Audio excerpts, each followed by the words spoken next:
Hello, this is Awaken to Truth. I am Michael Smith, and I am getting this out to you on Tuesday morning, recording late Monday night. Feeling pretty energetic tonight, though, so I don't think I'm going to have any issues with the yawning.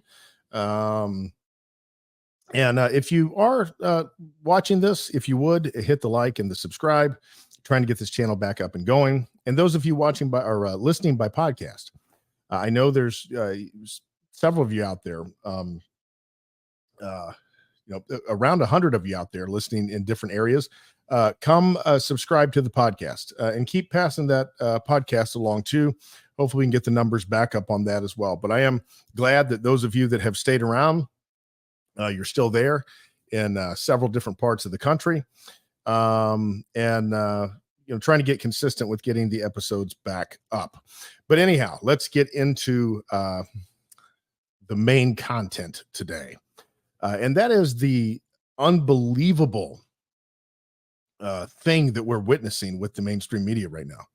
I mean, it's, if we could peel back the curtain in the 1960s and the 1970s and the 1980s and the 1990s, did the media lie to us? I'm sure they did at times, but I think it was much less conscious. I think that at times, I think that for the most part, yes, maybe narratives were set. And certainly there was things that were kind of fed through the media, but it wasn't so unbelievably blatant because a lot of it actually was just relatively non-biased news. But that's not even like remotely what we have today.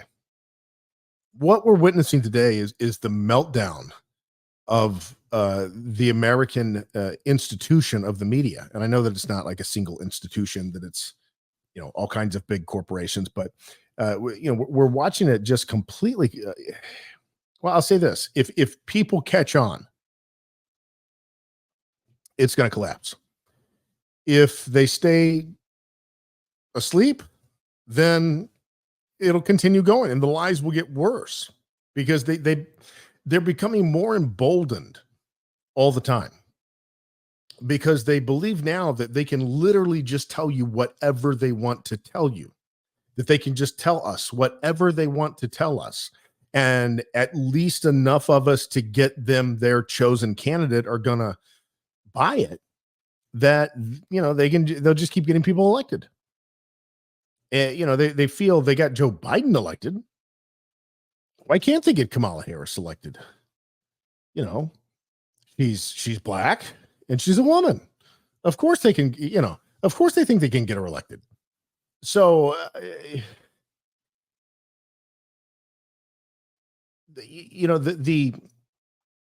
let's start here. There's so many places to start. I was, kind of trying to gather my thoughts about where I wanted to start, but let's start here. You notice they've already lost curiosity over the bold-faced lie that the Democratic Party just pulled over on America. The lie was being exposed inadvertently by them. They told the truth for about a week. Okay. And we'll get to that in a minute, but the lie was being exposed inadvertently by them just because they were pivoting along with, in coordination with the Democrat National Party, they were pivoting to tell the truth for a brief period of time, just to give them enough time to set up the next lie. And so, they told a little truth. Oh, well, Joe Biden doesn't seem like he's doing good. He doesn't seem like he's fit. He probably should step down. I don't think he should be running. I don't think he should be doing things in this condition. He shouldn't be running for re-election. No, none of that was the case. None of that was true.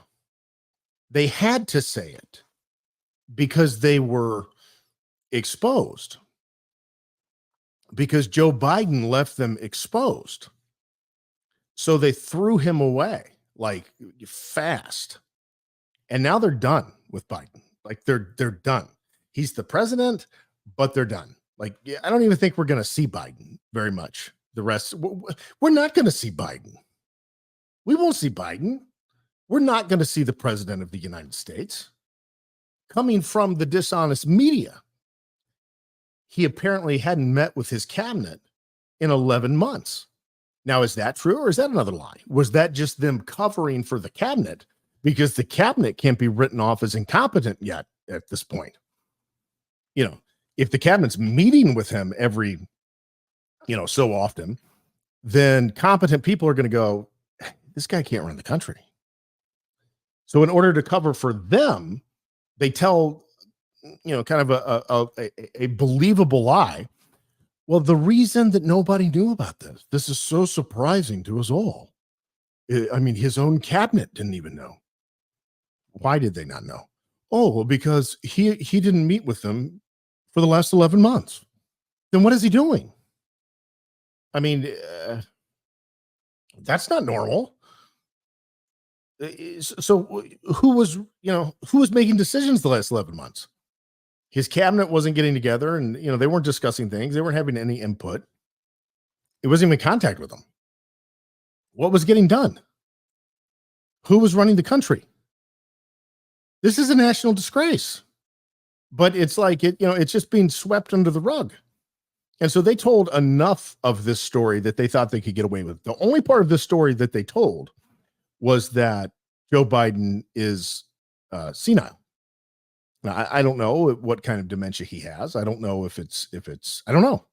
I don't know if maybe he has Parkinson's disease and he's just, enduring some of the dementia-like effects of it. I don't know. And I feel bad for him. I really do. But whatever he's got, he can't run the country. I mean, that's the bottom line. Like either you can do the job or you can't. And we all know he can. We all saw he can't. And yet there was still, according to some of the polls I saw, there was still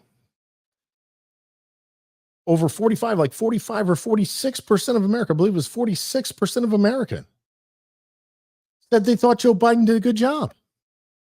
Now, I know that that's not a really high number. And they said this after the debate, that they thought he had been a good president and done a pretty good job. 46% of the country. Now, I know you're saying, well, 54%, and that is a big margin in as divided as the country is. But it tells you where our country is, that 46% still think that he was good, that he was a good president.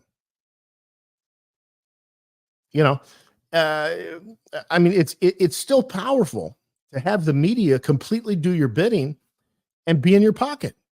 I know that we try to diminish it and act like, well, nobody listens to the mainstream media anymore. Nobody pays attention to the mainstream media anymore. It's all about independent media. Yeah, I mean, independent media is becoming more and more powerful. And, there may come a time 5 years from now, 10 years from now, maybe it could be as long as 20 or 30 years from now. But there'll come a time when independent media will in many ways overtake it, but we're not there.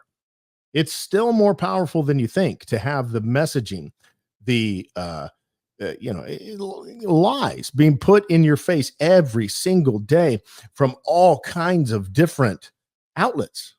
It's not just the big ones. It's all the little offshoots that are a part of the hive mind and march in unison with whatever the talking point of the week is. Whatever the news cycle is going to be, there's a whole army beyond just the mainstream ones that are also pushing their stuff out there everywhere. Now, the playing field has been leveled some. Elon Musk alone has gone a long way in leveling the playing field. I'm not a Musk, fanboy. There's some things that about him that I really don't know. He thinks we live potentially in a simulation. So I mean that's kind of wild thinking. I don't know, how much I necessarily want to just be in love with the guy. But he does some good things, and by and large, I like him. And he buying Twitter has really leveled the playing field because the actual information can get out on Twitter now. It's not just censored that the information that would hurt the Democrat doesn't get out, but anything and everything that would hurt the other side or would smear MAGA or would make American First look like white nationalist or white Christian nationalist or whatever other kind of label you want to put on it. They would put as much of that out there as possible, but they wouldn't put the things out there about the Democrats. They would put lies out there about the Republicans. They would put video that had been selectively edited out there of Donald Trump and say that he said that there were good people, in the group of Nazis or whatever they were in Charlottesville. And he never said that. He never said that. His reference was to those that wanted to take down the statue. His reference was actually a unifying reference. And the media turned it into a division. He actually said he was speaking in context to those that wanted to take like the Robert E. Lee statues down, various things like that. And he said there's good people on both sides. There's some good people in that group that wants to take these things down. And he said, it's my opinion that we don't take them down. They're American history. That's my opinion too. No reason to erase Robert E. Lee. He is who he is. And he has a pivotal place in American history. And just because he fought for the side that was attempting to extend the reign of slavery doesn't mean that he didn't exist or that it wasn't a big part of our history. So, that was, he didn't explain it that way, but that's what those of us that are not like, and again, like I'm not like I love the Confederate, like I'm a huge Confederate guy that, has rebel flags or says that the South's going to rise again, or, none of that is important to me. I don't care about any of that, so I'm not like on that side. But, it's a part of the history. And to some people, it's like very important. I mean, to some people in the South, Robert E. Lee's like a hero. And if they think that, that's fine. It's their opinion. They were raised that way. It's whatever reason. They've got their reasons why they thought that way.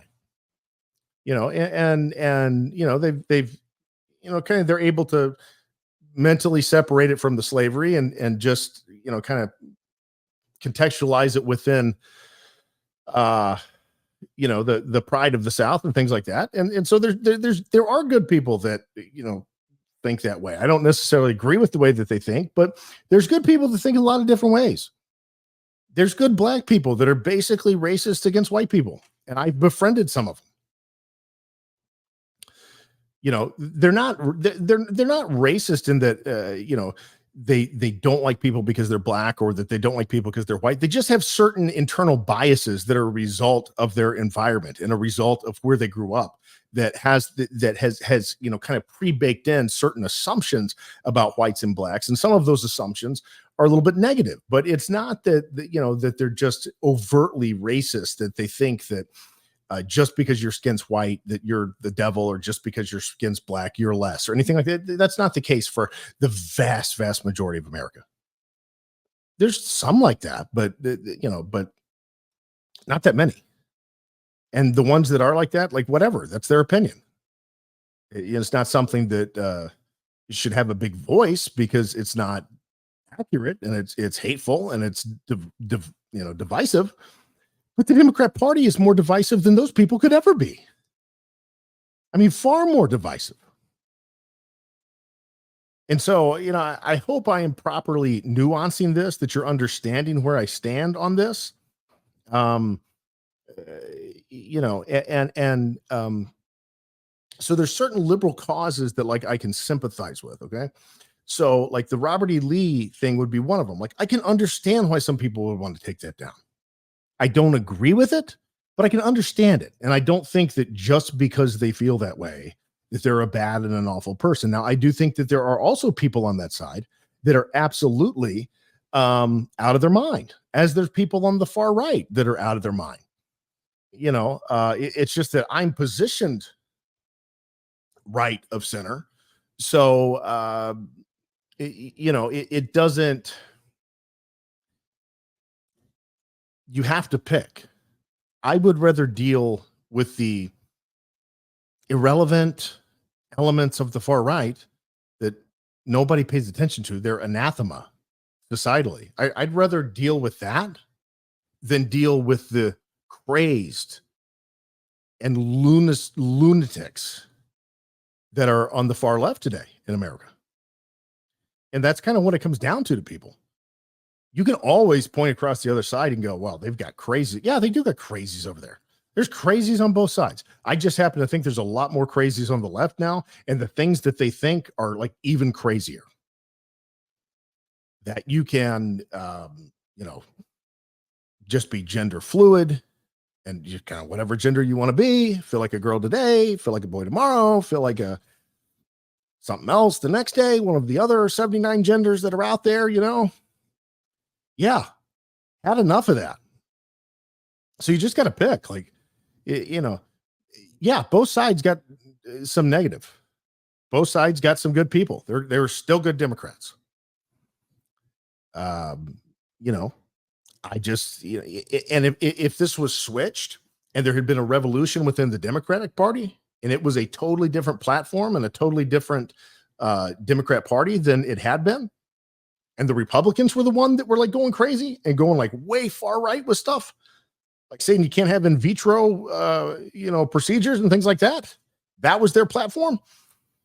I'd vote for the Democrat. Some people are party voters, and some people are one issue voters. If you're pro-life, if they're not pro-life, you will not vote for them. Some people that feel that way. Some people that feel if you're not pro-choice, they're not going to vote for you. They're one issue voters. Like if based on that issue, they're going to do whatever they're going to do. And I think that is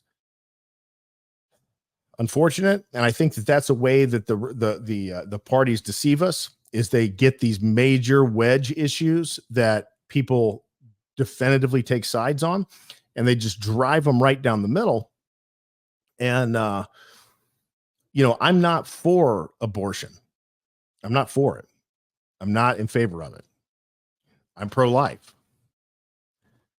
But, I also am not 100% convinced. Some people get mad at me for saying this, Probably some Christians would get mad at me. I'm not 100% convinced that the government outlawing it is necessarily the solution. I mean, I could be in favor of a more moderate solution. Like number one, let's stop funding them with the government. Let's stop paying for abortions. Let's stop promoting and marketing abortions. How about that? I mean,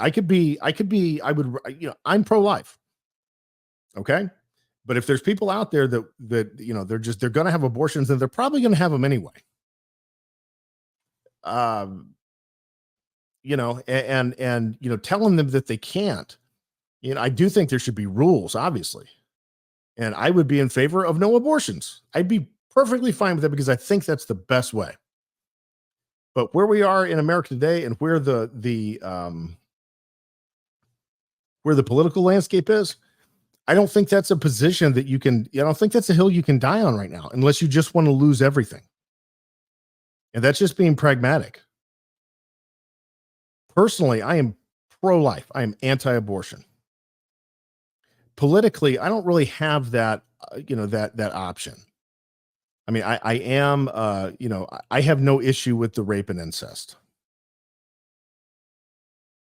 I don't. Some people, there are some Christians that take a hard line against that. I have no issue with that. Do I love it? Am I like, yay? There was a horrific event that took place. A woman was raped, or there was incest, or there was incest rape, and they ended up with a child, and they're going to get rid of it. Do I think that that's like awesome? Like, yay, get rid of that child. No, I don't. I don't know what the answer is to that. And I'm okay letting the person decide. I mean, their life is forever changed anyway. So who am I to charge in during a very traumatic time in their life and tell them that they have to keep that? I just don't feel like I can do that. And I don't feel like the government can do that. I really don't. And I'm not sure that we would want them to. But outside of those instances, there are no other cases that I'm okay with abortion, and that's all it is with that is I'm okay with it. I don't love it. I don't think it's amazing. I'm not like championing it. Like if this has happened to you, you have to have an abortion. You have to exercise your right to have an abortion. But on the other hand, like I mean, it's an awful thing. So I'm okay leaving it with the person. But in other cases, I obviously I am not for it. I don't want it to happen. I just don't know, if a total ban from the government is going to solve the problem.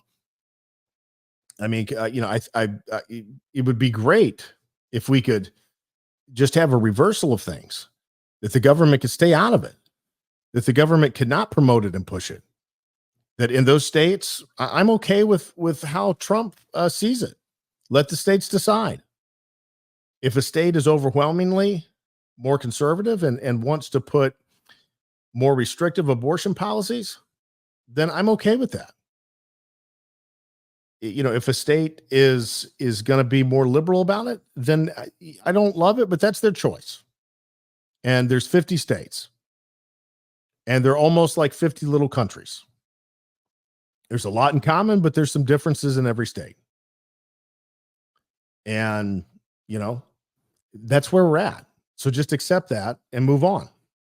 There doesn't really need to be any other abortion talk to try and get into a bunch of additional abortion talk this election cycle. And look, I'm not standing in a pulpit preaching this, okay? I'm not expecting your pastor to stand in a pulpit and preach this. I'm saying this from a pragmatic standpoint of, in the big picture, that's not a winning issue. In fact, that's an issue that will get you beat if you take these hard line stances on abortion, that you can't even have it for the exception of rape and incest. That then you're going to get beat and you're going to lose everything. Your voice is going to be totally diminished. And so I would rather just let that issue lie, leave it how it is, let the states deal with it. And the Democrats can complain and whine all they want that there's not this federal protection for abortion, and just let them talk about it. I think Trump's been very smart about that so far. I believe it goes back to the states. The states get to decide. That way he gets to, and by the way, that's the opposite of a dictator. Like, that's the opposite way that a dictator would behave.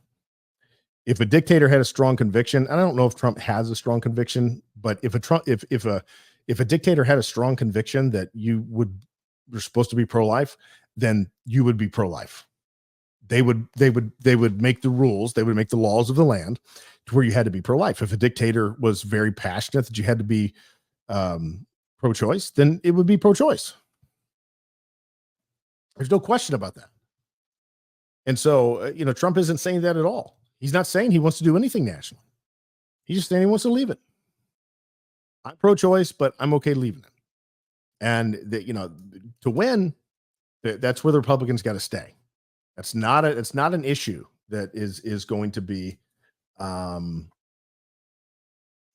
beneficial at this stage for the Republicans. But you disagree? Leave your comments. Tell me why. I'll be glad to think about a different position. But anyhow, back to wrapping up the media.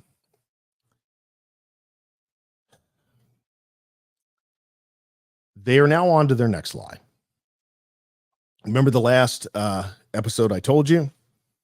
Well, I don't know what they're going to do next, but I know it's going to be a lie. Well, they're done with Biden. Biden's gone.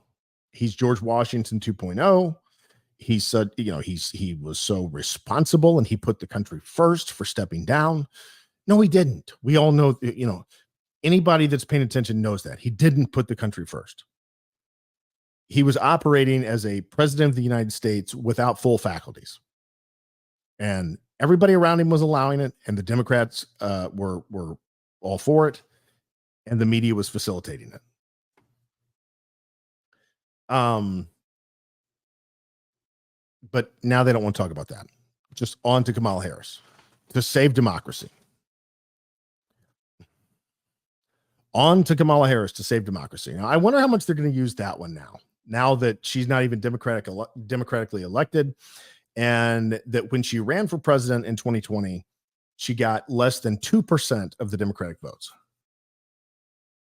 But the media is their new thing is that she's Barack Obama 2.0, that she is shooting to the stars in popularity, that people are so excited. It is a wave, it is a groundswell of grassroots excitement for Kamala Harris. Now, do you really believe that? The answer is no, I don't believe that. I believe the polls have tightened a little bit. I believe that for a while, especially, a week or two past the DNC, they're going to stay on the tighter side. And I think that as it gets closer to the election and as we see more of Kamala Harris, I think that lead is going to increase a little bit for Trump.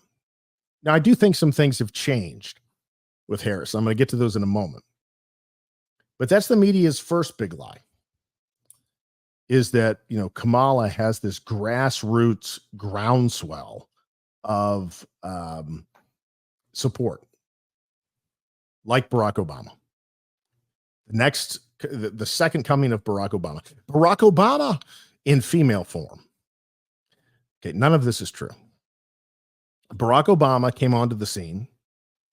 He was polished. He was articulate.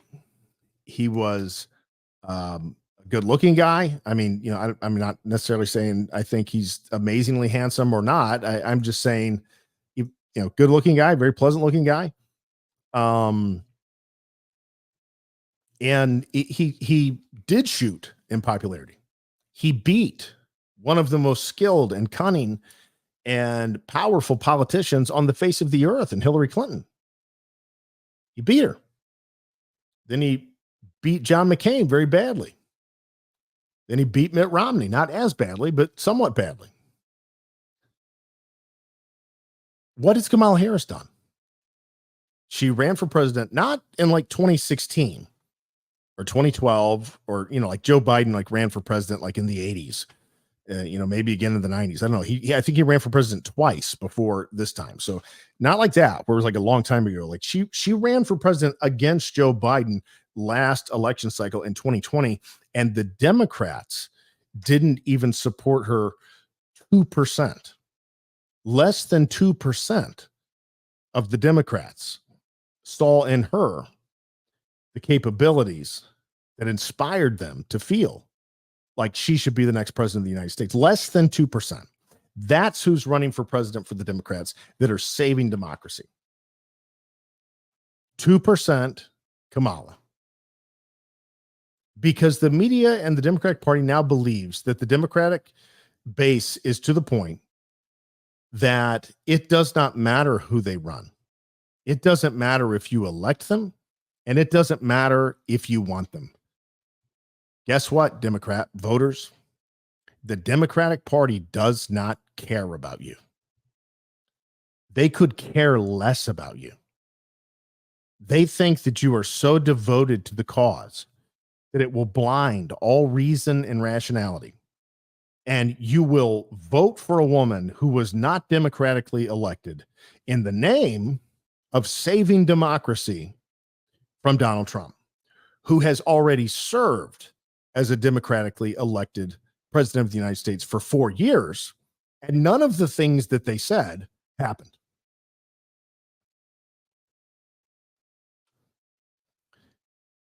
That's how much they think of you, Democrat voter.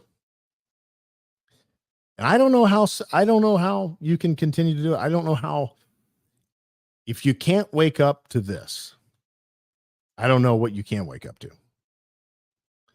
And I do think the country's waking up to it. I do think it's going to be, I do think the country's rejecting it, but it's troubling how difficult this fight is and how slowly people are to see just exactly what they're doing.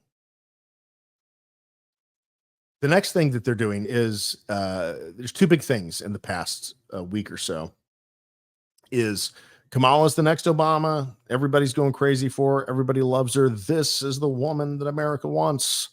And then secondly, JD Vance is a weirdo. That's the other thing that they're on.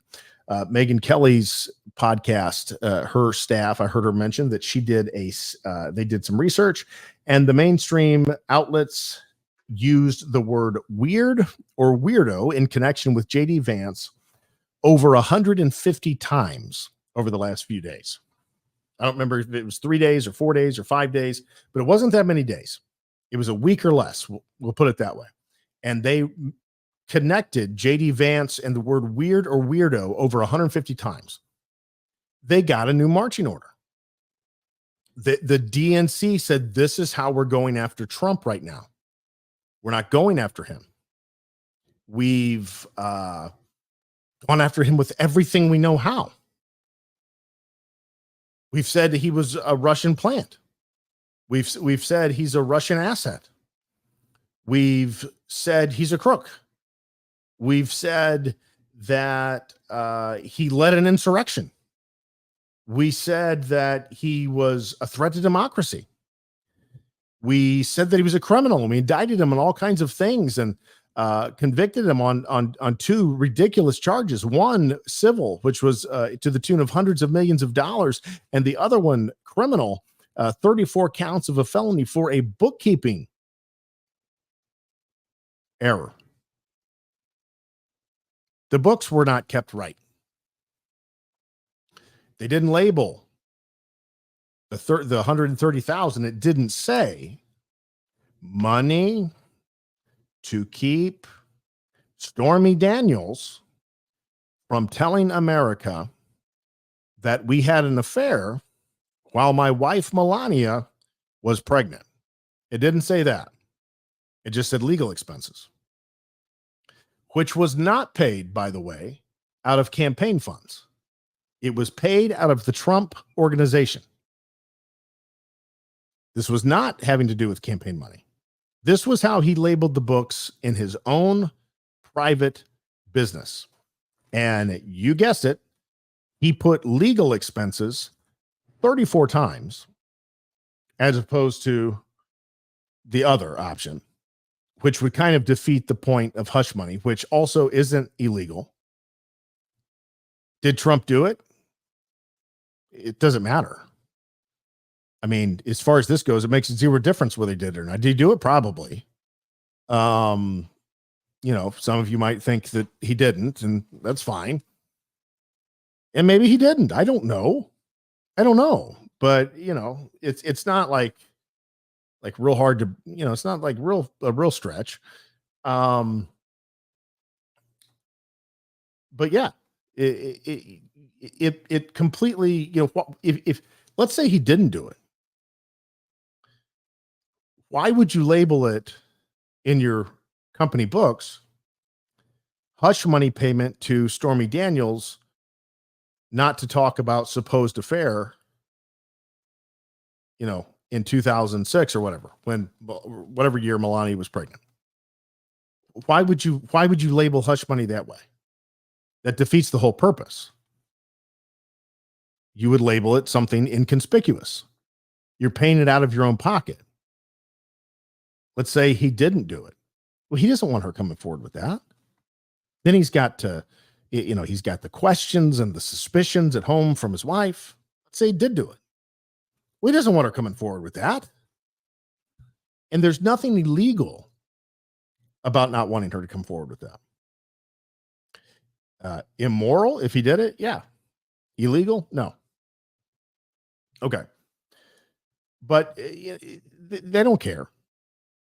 They've, gone after him, with all of these other things, the documents case and the insurrection case, and one after the other, and none of it has worked. They're like, we've tried everything.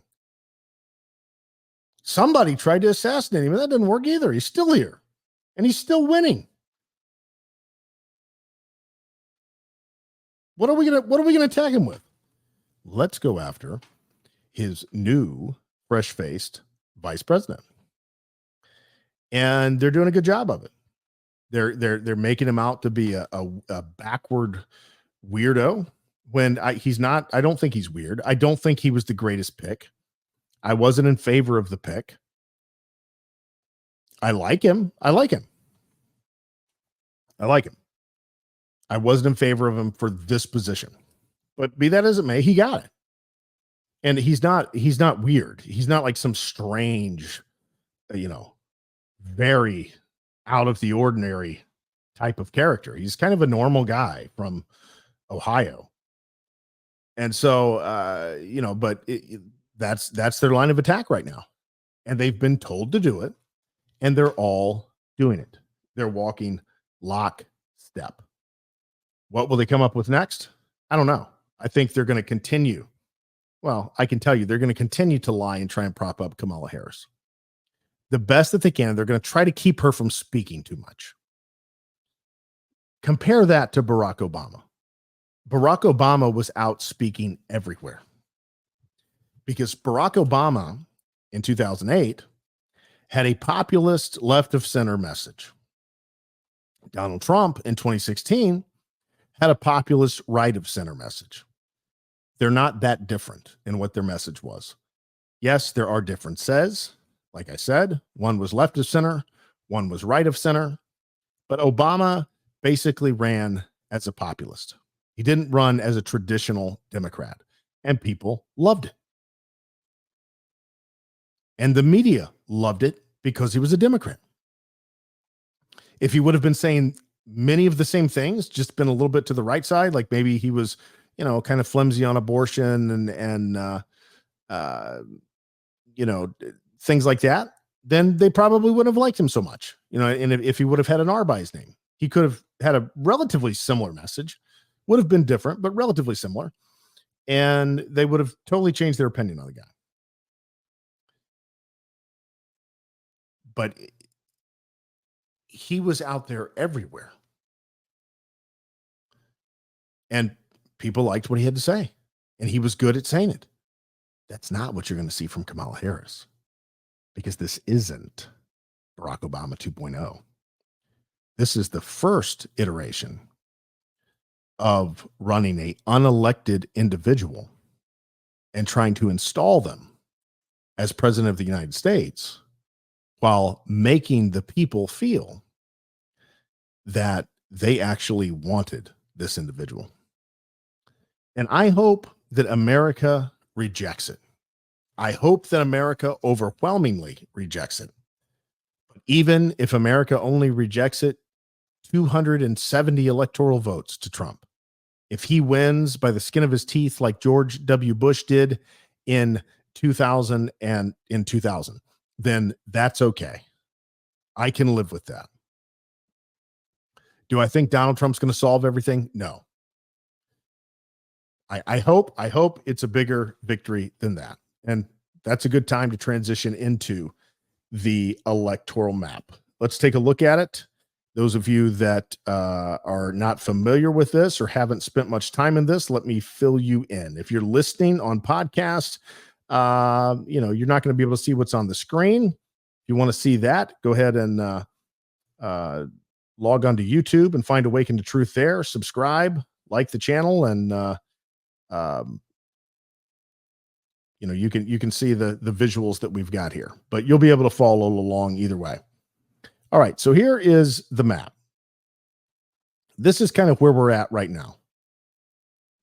This is basically the starting point of the election. All of this is pretty much set. Florida has turned red. Ohio is very red. North Carolina, he's beyond the margin of error there right now. So I think it's looking pretty darn good that he's going to take North Carolina. Georgia, I do believe he's going to take back Georgia. He's winning there. I'm going to be surprised if he wins by more than 4 or 5 points in Georgia. Could be even tighter than that. Georgia, I hope you surprise me.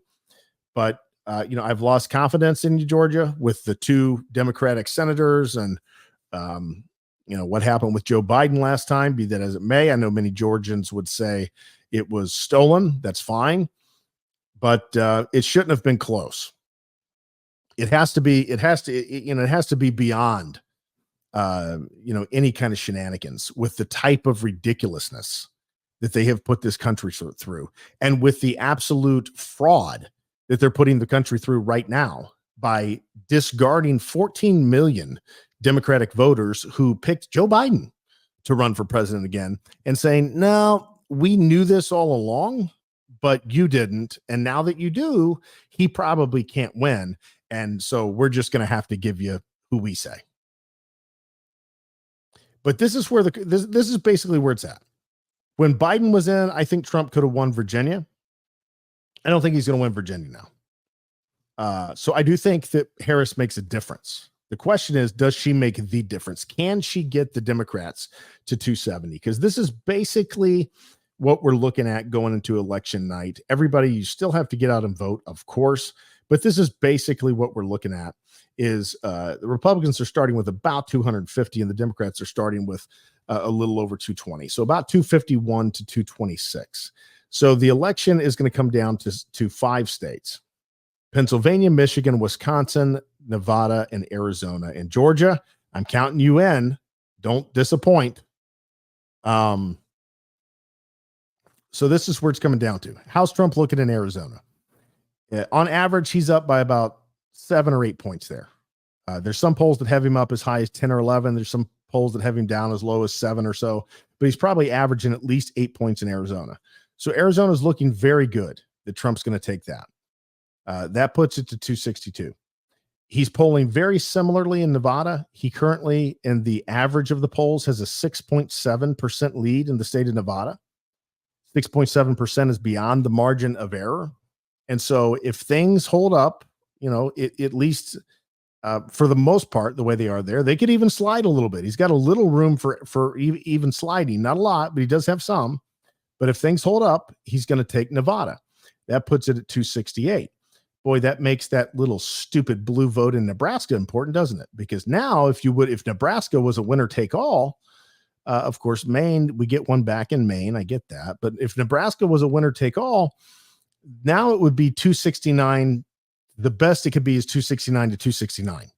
Then it goes to the Congress to see who decides to be president. But we're probably not going to get that Omaha district in Nebraska. And so that's going to go blue. And so it's going to be 268 to 226. So Trump still has to win one more state.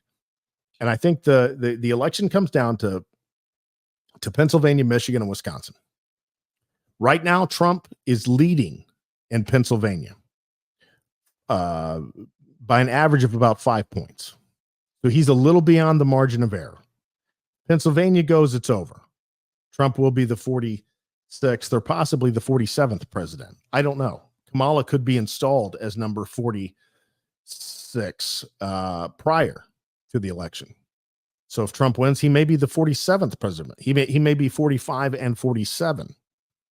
Okay. Wisconsin, currently it is almost a toss-up right now. And that's surprising to me. Now, Wisconsin was very badly off in the polling in 2020. Trump was supposed to lose on average by about 8 points in Wisconsin, and he was within a point. So it was a pretty big mispolling in Wisconsin. So I do believe Trump is going to take Wisconsin. I also believe that he's going to take the state of Michigan. Now, there is a couple of caveats. Let's say Kamala takes Shapiro from Pennsylvania as her vice president. And let's say he is so popular in Pennsylvania that he is able to keep that blue. I still think that at that point, Trump's going to win 293 to 245. Because I do think Michigan and Wisconsin, at least Wisconsin, let's say Michigan turns back blue, Trump can still win. So he only has to have one of those three. And I believe he's going to get one of those three because the Democrats are eyeing Arizona every bit as much as they're eyeing Wisconsin, which is odd to me that it's showing that it's within a point in Wisconsin, but Arizona is hot on their map. That tells me that maybe their internal polling is showing that it's not quite as close in Wisconsin as the polls are showing. Maybe it is 5 or 6 points off the way it was in 2020. And maybe he is winning Wisconsin by 5 or 6 right now. I don't know. That may not be. But point being, Trump only has to have one of these three. Now, I would like this would be my ideal election, 312 to 226. I think this is a minimum for the garbage that they've put us through, that America would at least have the sense to do this. Now, I mean, if things got really crazy, you might could throw a Minnesota and a Virginia in, and maybe it could be three, but I don't think that's going to happen. I really don't. I don't think there's a good chance of that happening at all. I think those are going to stay blue more than likely.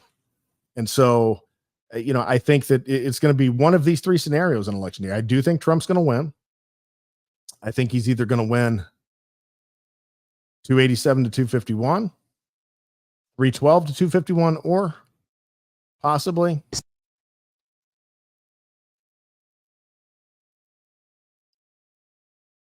he could win 278 to 260. I think it's going to look something like that. And I think it's going to come down to those three states. Obviously, there is a possibility that it could look like this. It could be 270 to 268.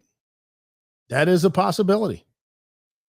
But, as of today, he's doing very well in all of these swing states. Harris is not winning a single swing state by the current polling. And this is now polling with Harris versus Trump, not the Trump versus Biden matchup any longer. And Harris has tightened some things, and she has won back Virginia. Trump was losing, or Biden was losing Virginia to Trump. Harris is now winning Virginia. So she has changed some things. She's certainly made it more of a race than it was. She's probably going to get more votes on the left coast and on the East Coast. Probably be more people in California that'll come out and vote for her. Probably be more people in maybe New York and Boston and Maryland, maybe New Jersey that'll come out and vote for her. But I don't think, but that doesn't matter, because those are off the board anyway. So if more people come out in those areas, it makes no difference. Are more people really going to come out in Pennsylvania, Michigan, or Wisconsin? I don't think so. I don't think Harris is driving people to that and I think the more she gets out there and the more left wing that you see that this woman is, I think it will go that way even less. I think people will be less compelled to move to Harris. But that's the way I see it. That's not just the way I see it, but that's the way the polls see it right now. That's the way it's shaping up. Still a long way to go, but it certainly is looking promising that this administration can be snatched, driven out of the White House, and that's a positive. And I believe that. I'm holding to that. I'm hoping for that. And right now, the data is supporting that. So that pretty much wraps it up. That's all I got for today. Thank you guys for listening. Hope you enjoyed it, and I'll be back with another episode very soon. Thanks. Bye.